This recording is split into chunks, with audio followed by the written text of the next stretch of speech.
ಯೇಸುವಿಗೆ ಸ್ತೋತ್ರ. ಇಂದು 28 ಆಗಸ್ಟ್ 2026. ಎಲ್ಲರಿಗೂ ಶುಭೋದಯ. ಈ ದಿನದ ಧ್ಯಾನ ಭಾಗ ಇಬ್ರಿಯರಿಗೆ ಬರೆದ ಪತ್ರಿಕೆ 10ನೇ ಅಧ್ಯಾಯ 35 ಮತ್ತು 36ನೇ ವಾಕ್ಯ. ಹಾಗಾದರೆ ನಿಮ್ಮ ಧೈರ್ಯವನ್ನು ಬಿಟ್ಟು ಬಿಡಬೇಡಿರಿ, ಅದಕ್ಕೆ ಮಹಾ ಪ್ರತಿಫಲ ಉಂಟು.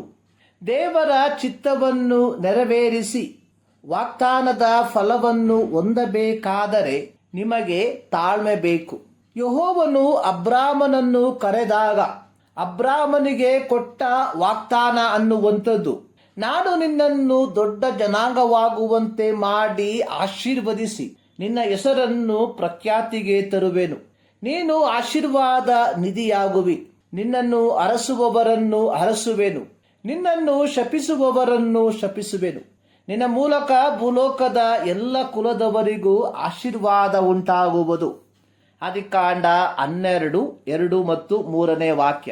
ಲೋಟನು ಯೋರ್ದನ್ ಹೊಳೆಯ ಸುತ್ತಲಿನ ನೀರಾವರಿ ಪ್ರದೇಶವನ್ನು ಆರಿಸಿಕೊಂಡು ಅಬ್ರಾಮನನ್ನು ಬಿಟ್ಟು ಸೊದೋಮ್ ಗೊಮೋರ ಪಟ್ಟಣದ ಕಡೆಗೆ ಹೋದಾಗ ಯೆಹೋವನು ಅಬ್ರಾಮನಿಗೆ, ನೀನಿರುವ ಸ್ಥಳದಿಂದ ದಕ್ಷಿಣೋತ್ತರ ಪೂರ್ವ ಪಶ್ಚಿಮಗಳಿಗೆ ಕಣ್ಣೆತ್ತಿ ನೋಡು.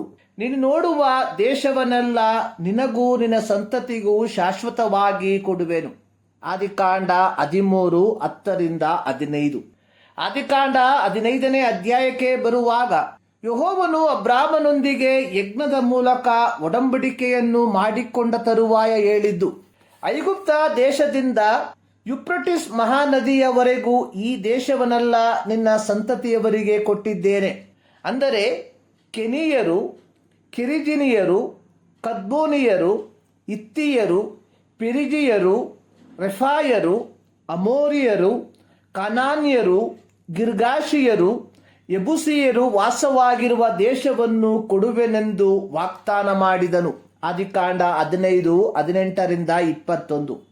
ಇಬ್ರಿಯರು ಅಂದರೆ ಇಸ್ರಾಯೇಲ್ಯರು ಕಾನಾನ್ ದೇಶವನ್ನು ಪ್ರವೇಶಿಸುವುದಕ್ಕಿಂತ ಮುಂಚಿತವಾಗಿ 215 ವರ್ಷ ಅಲೆಮಾರಿಗಳಾಗಿ ಅಬ್ರಹಾಮನಿಂದ ಯಾಕೋಬನವರೆಗೆ, ಬಾಕಿ 215 ವರ್ಷ ಐಗುಪ್ತದಲ್ಲಿ, ಅದರಲ್ಲಿ 114 ವರ್ಷ ದಾಸರಾಗಿ ಒಟ್ಟು 430 ವರ್ಷ ಇದ್ದ ತರುವಾಯ, ನಂತರ 40 ವರ್ಷ ಪ್ರಯಾಣದ ನಂತರ ಯೆಹೋಶುವನ ನಾಯಕತ್ವದಲ್ಲಿ ಹಾಲು ಜೇನು ಹರಿಯುವ ಕಾನಾನ್ ದೇಶವನ್ನು ಪ್ರವೇಶಿಸಿದರು.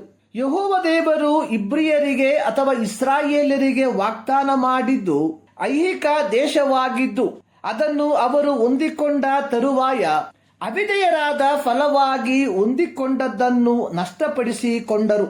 ಆದರೆ ಯೇಸು ಕ್ರಿಸ್ತನು ತನ್ನ ಐಹಿಕ ಸೇವೆಯ ಕಾಲದಲ್ಲಿ ತನ್ನ ಶಿಷ್ಯರಿಗೆ ವಾಗ್ದಾನ ಮಾಡಿದ್ದು ಅಕ್ಷರಿಕವಾದ ಒಂದು ದೇಶವನ್ನಲ್ಲ, ಬದಲಾಗಿ ನಿತ್ಯ ನಿರಂತರವಾಗಿ ತನ್ನೊಂದಿಗೆ ವಾಸಿಸುವಂತಹ ವಾಗ್ದಾನವಾಗಿತ್ತು.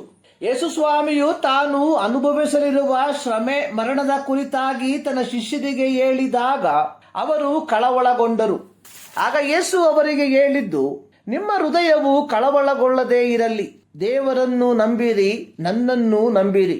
ನನ್ನ ತಂದೆಯ ಮನೆಯಲ್ಲಿ ಬಹಳ ಬಿಡಾರಗಳು ಅವೆ. ನಿಮಗೆ ಸ್ಥಳವನ್ನು ಸಿದ್ಧ ಮಾಡುವುದಕ್ಕೆ ಹೋಗುತ್ತೇನಲ್ಲ.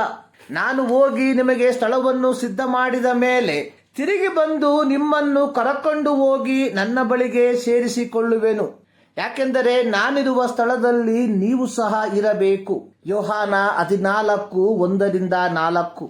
ಯೇಸು ಸ್ವಾಮಿಯು ಮನುಕುಲದ ಪಾಪವನ್ನು ಹೊತ್ತುಕೊಂಡು ಶಿಲುಬೆಯ ಮೇಲೆ ಮರಣಿಸಿ 3ನೇ ದಿನದಲ್ಲಿ ಪುನರುತ್ಥಾನ ಹೊಂದಿ 40 ದಿವಸಗಳ ಪರ್ಯಂತರದಲ್ಲಿ ತನ್ನ ಶಿಷ್ಯರಿಗೆ ಕಾಣಿಸಿಕೊಂಡು ತರುವಾಯ ಆತನು ಆಕಾಶಕ್ಕೆ ಒಯ್ಯಲ್ಪಟ್ಟು ದೇವರ ಬಲಗಡೆಯಲ್ಲಿ ಆಸನಾರೂಢನಾದನು. ಮಾರ್ಕ 16, 19. ಯೇಸು ಕ್ರಿಸ್ತನು ನಮಗೆ ಕೊಟ್ಟಿರುವ ವಾಗ್ದಾನ ಅನ್ನುವಂಥದ್ದು ಅದು ನಿತ್ಯತ್ವದ ವಾಗ್ದಾನವಾಗಿದೆ.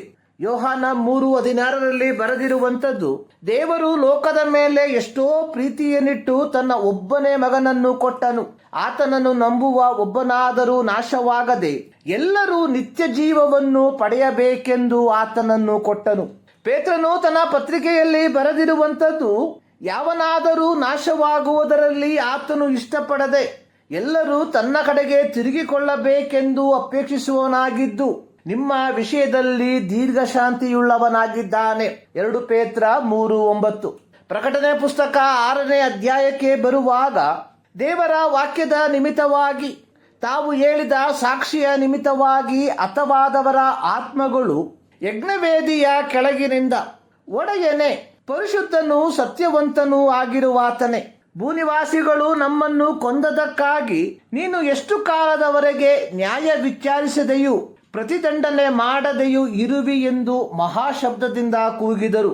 ಅದಕ್ಕೆ ಪ್ರತ್ಯುತ್ತರವಾಗಿ ಅವರು ಕೇಳಿಸಿಕೊಂಡದ್ದು, ನಿಮ್ಮ ಹಾಗೆ ಕೊಲೆಯಾಗಬೇಕಾಗಿರುವ ನಿಮ್ಮ ಸಹೋದರರ ಮತ್ತು ನಿಮ್ಮ ಜೊತೆದಾಸರ ಸಂಖ್ಯೆಯು ಪೂರ್ಣವಾಗುವ ತನಕ ಇನ್ನೂ ಸ್ವಲ್ಪ ಕಾಲ ವಿಶ್ರಮಿಸಿಕೊಂಡಿರ್ರಿ. ಪ್ರಕಟಣೆ 6:9-11. ಇಬ್ರಿಯ ಗ್ರಂಥಕರ್ತವು ಯಹೂದ ಕ್ರೈಸ್ತರಿಗೆ ಪ್ರಬೋಧಿಸುವಂಥದ್ದು, ನೀವು ನಿತ್ಯತ್ವವನ್ನು ಹೊಂದಿಕೊಳ್ಳಬೇಕಾದರೆ ನಿಮಗೆ ಸಹಿಷ್ಣುತೆ ಮತ್ತು ತಾಳ್ಮೆ ಅತ್ಯವಶ್ಯಕ. ಕಾರಣ ಈ ಲೋಕದ ಶರೀರದಾಶೆ, ಕಣ್ಣಿನಾಶೆ, ಬದುಕು ಬಾಳಿನ ಡಂಬ ಇವೆಲ್ಲವೂ ಲೋಕದಿಂದ ಹುಟ್ಟಿರುವಂಥದ್ದು. ಇವುಗಳನ್ನು ಮೆಟ್ಟಿ ನಿಂತು ನಿತ್ಯತ್ವವನ್ನು ಹೊಂದಿಕೊಳ್ಳಬೇಕಾದರೆ ಪ್ರತಿ ದೇವರ ಮಕ್ಕಳಿಗೆ ಸಹಿಷ್ಣುತೆ ಮತ್ತು ತಾಳ್ಮೆ ಅತ್ಯವಶ್ಯಕ. ಪ್ರಿಯರೇ, ನಮ್ಮಲ್ಲಿ ವಾಗ್ದಾನದ ಫಲಗಳನ್ನು ಹೊಂದತಕ್ಕ ತಾಳ್ಮೆ ನಮ್ಮಲ್ಲುಂಟ? ಈ ಮುಂಜಾನೆಯಲ್ಲಿ ಸರ್ವಶಕ್ತನಾದ ದೇವರು ಈ ಅಧ್ಯಯನದ ಮೂಲಕ ನಿಮ್ಮನ್ನು ಆಶೀರ್ವದಿಸಲಿ.